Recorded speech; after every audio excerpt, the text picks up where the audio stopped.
story's amazing. The story's really good. Let's just get into it. Okay, so we're gonna jump in. This is my review of Narita. I like how he says in the beginning. So the game that I'm reviewing this week is Narita Boy. This game is a 2D action side-scrolling adventure game. It's got some slight RPG elements, but not really like anything hardcore. It's mostly just like really fun, beautiful action. It's in a pixel art style.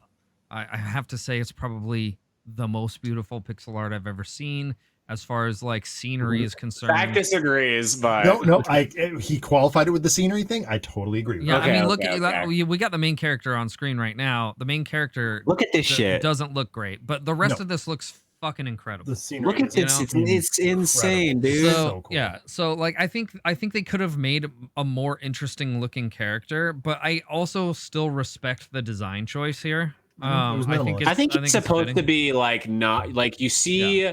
Like you see other people's faces and shit. I feel like you're not supposed to like have an attachment to him. He's almost supposed to be like a figure that anyone could relate to. I don't know how to explain it. Like, you know, that's what I gathered at least. Like he's not supposed to look anything specific. Is what I don't know. Right. I'm totally okay with that assessment. Yeah. Like that's not necessarily inaccurate. So let's get into the details here. Narita Boy is developed by Studio Koba. It was released on March 30th, 2021. I played it on Game Pass. So if you have Game Pass, you've got this game. Got it. Super worth checking out. I played it on PC, but I believe it's available on Switch, PC, Mac, Xbox, and PlayStation. I have it on my Mac. That is a thing that I do. That's awesome. I just wanted to see if it would work. It did. Oh, nice. Badass. It is $25 retail, but it's currently on sale on Steam until the 18th. So you got 2 days if you want to pick it up for $18.74. What a random ass number. Strange number. It is a strange number, but anyway, but it's also like if you have Game Pass, you have the game. So like that's where I'd recommend it. But really if you can it's just 25%. 25% off. Okay. That makes sense. Still, like you'd think they'd round up to, round off to 1875. Sure. But regardless of the price, you should check this game out. If you enjoy games that have like really good action, really great visuals, some of the best video game music you've ever heard in your goddamn life. The music's so good. Like a powerful and moving story, like. Get this what else do you want? That's like it's hitting every base. Like, it really does. It hits a lot of bases. Now, that's not to say it doesn't have any negatives. First, let's talk about. I mean, like I can elaborate a little more on what I like about the game. Like I've kind of already talked about, how beautiful it is. How like the action's awesome. The story's good. Like there's very few things not to like here. All right. For me anyway. Now, one of those things that I can state actually happens to be the beautiful visuals. And the reason I say that is because I feel like they picked form over function in some areas of this game. There are certain times when the gorgeousness of your scenery interrupts like how you're supposed to platform, right? Like Josh and I both ran into the same exact problem in this game. And the only reason I was watching his stream and like we're both racking our brains how do we progress from here? And I'm like, dude, I had the same problem. I had to go back and look at my previous stream to find the moment where I surpassed that area. And it's the simplest, stupidest thing. It's just a door that has like a small set of stairs in front of it, very small, like so small it's almost like not even noticeable, especially in this art style. And if you're standing right in front of the door, you don't get any like prompt to go through it. But if you just hop up onto the stairs, you can go through the door. But like the stairs are practically unnoticeable because of like the art in that area. The only reason I found it is I accidentally fell onto it, and I like immediately had to send that clip to Josh because I was like, "Holy shit! I accidentally fell onto this. Is how I got past here. Like that's how you do it. Like I can't like." I felt bad watching you play that because I felt like you were getting frustrated, and I was like, "No, like this game's so beautiful and awesome. Like I know you're gonna love this game. We have to get you past this part. Don't let this ruin the game for you." You know. It was crazy. I was like racking my brain. I was like, "There's no way to move forward." Like there was not a clarity. Like I literally walked by this fucking door 70 times, and no prompt, like none. Yeah, it was insane. Yeah, because there's a stupid tiny little ledge. You have to jump onto it. It's like that is very unclear. It's very unclear. And so, I wouldn't say there's a lot of that going on in this game, but it certainly does. Like, I wouldn't say as bad as that instance. But that's probably the biggest offender. That's for sure the biggest offender in the game. But it certainly happened. Like, there's other areas in the game where you're kind of confused as to where to go because of the art. Like, things kind of blend a little too much. So again, not necessarily a negative thing, but if I'm gonna say something negative about the game, that's gonna be it. Another thing that I would say, like, again, not really, like, I'm like a huge point off for this, but the controls in some cases are a little bit sluggish. It almost feels like there's a tiny bit of a delay because of the animations, but it's barely noticeable. It's barely noticeable, and it definitely doesn't make the game unplayable by any stretch. Like, the game still controls very well, and, you know, the combat's very good. You get a pretty cool list of you know, techniques as you go through the game that help you with combat and stuff, and yeah, it's well done. So the gameplay's good. The art, like I said, it is absolutely gorgeous. I mean, you could see it right now on the screen. It's some of the best. Yeah, some of the best pixel art I've ever seen. I can't even believe it's all pixel art. It's like so fucking insane. Yeah, it's crazy. Let's not forget like the TV effect. So it like looks like you're playing it on an old either like TV or PC. Yeah, like so cool. I love that about Cyber that is Shadow, a filter. That is a filter that is automatically on. You can turn that off. It still looks really good with the filter off, but I would recommend playing it with the full effect. Full effect. It looks absolutely fantastic. That's pretty cool. Yeah. So definitely do that. The music, like I said, is some of the best video game music I've ever heard. It's like if Daft Punk did a game soundtrack. Like very, you know, very Tron-y. This whole game is very Tron-y. Yeah. Oh, look at that. Nice. TWRP. Yeah. It's so good, and like it's powerful. It really like changes the mood of a scene, like in a very powerful way. Like when you go into like a fight, like, you know, like my blood started boiling, like, you know, like like you can really feel it, and it's just like, I don't know, I wish more games took their music as seriously as this does, because it dramatically changes how you feel when you get into different situations. So good. Yeah, it's really, really fantastic. The sound design, again, same kind of thing. Like, it's very good. It kind of matches the whole vibe of the game. Is the game difficult? Yeah, but not like super difficult. Definitely not Cyber Shadow difficult. The final boss I did struggle with a little bit, but not too bad. Yeah, it's like a Zelda game for difficulty. Like, you don't know what you're doing until you figure it out, and then you get better at that technique, and then so on and so forth.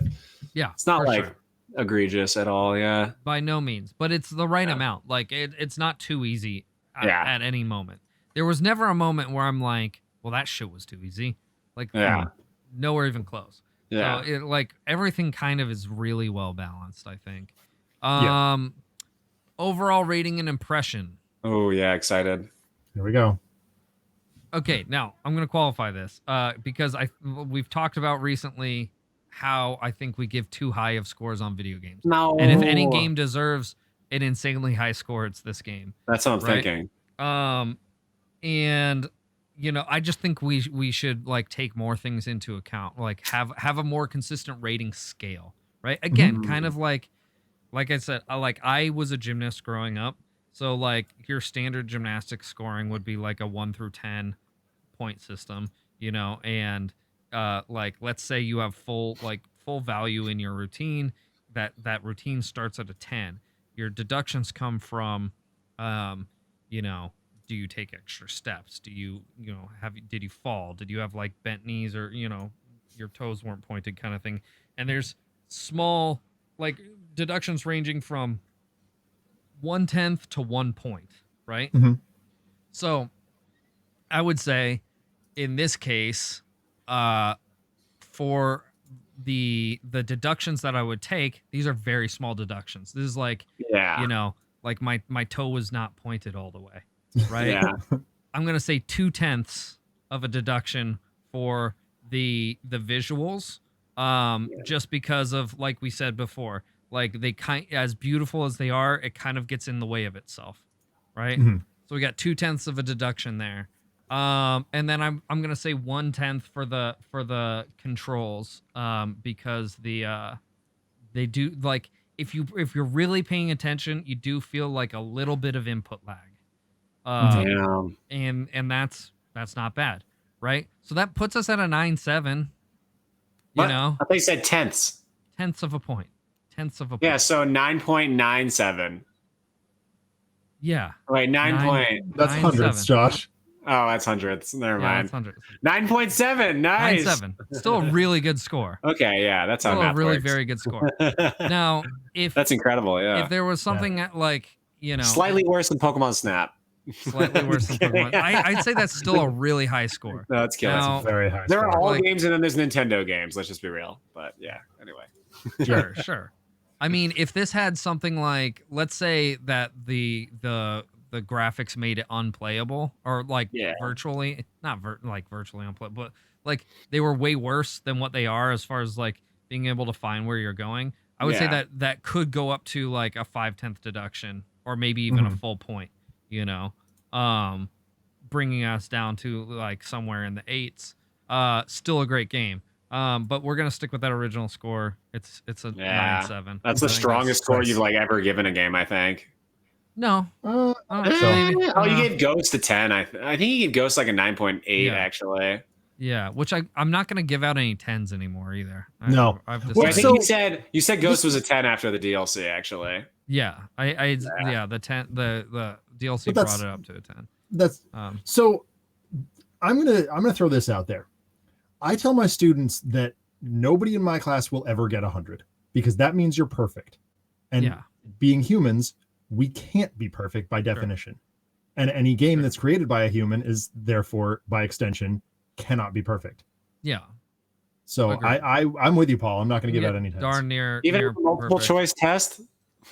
Yeah. I don't give multiple choice. And so that's also okay. like, I mean, again, going back to like the gymnastics analogy, you can have a perfect routine. Like there are teams that are given out. It's so insanely rare though. It's so insanely rare. And you're basically, by giving something a 10, you're saying that there's not a game that could be better than that.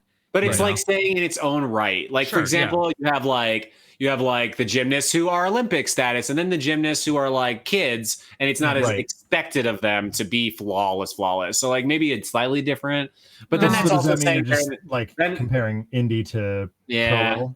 That's true. And it's this like is an indie game. Different grades. So this is like, if I was ever going to give out a 10, especially for an indie game, this would be the one, Yeah. But we're sticking with 9.7. Is the game worth buying at the current full price, or wait for sale? Literally buy it at any price. Like, just play this game however it's free if you get Game Pass. It's free if you got Game Pass.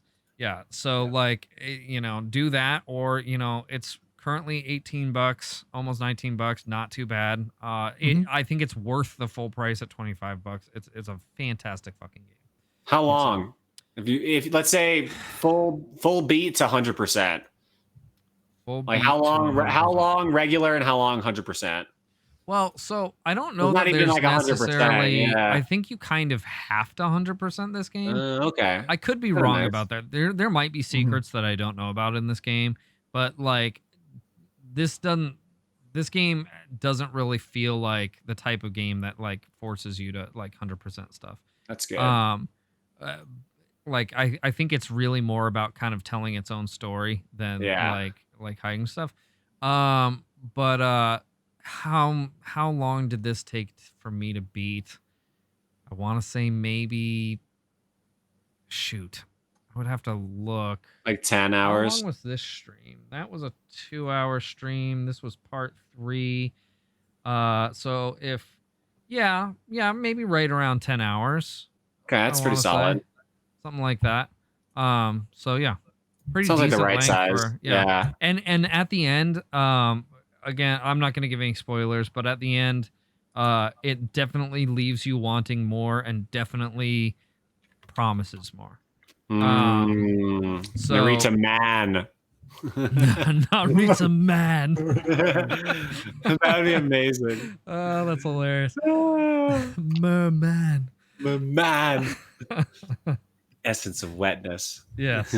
Yeah. So yeah, like I think it's an appropriate length game, and it leaves you wanting more. Nice. And I think there will be more. So that's really awesome to know. Good stuff. Anywho, let's wrap this up. I'm going to switch back to, it's a great game, dude. Absolutely very good game. Let's switch back to the main screen here.